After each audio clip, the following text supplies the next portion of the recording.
شہروں میں کامیابی کے بعد سرگودا میں عرصہ دراز کے بعد جشن آزادی کے موقع پہ 8 روزہ ریلوے گراؤنڈ میں لکی ایرانی سرکس شو جاری ہے، جس میں پہلے روز سرگودا کی بہت کثیر تعداد جن میں مرد و خواتین بچے شامل تھے سرکس دیکھنے آئے۔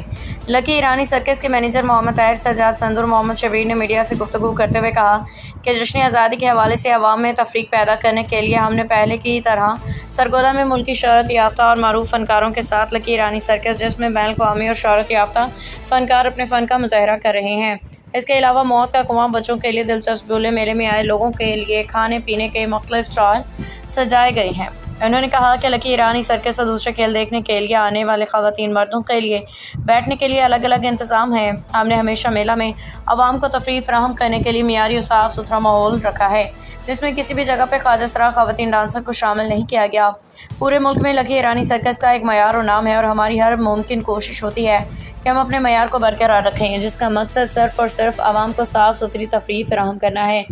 انہوں نے مزید کہا کہ میلہ میں آئی عوام کی جان مال کی حفاظت کرنا ہماری ذمہ داری ہے۔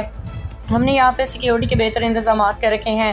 بچوں اور آئی خواتین کی عزت کا بھرپور خیال رکھا جاتا ہے۔ کسی کو بھی میلہ میں ہلڑ بازی کی اجازت نہ ہے۔ رپورٹ ظفر عباس، تحصیل رپورٹر شاہپور جاوریہ۔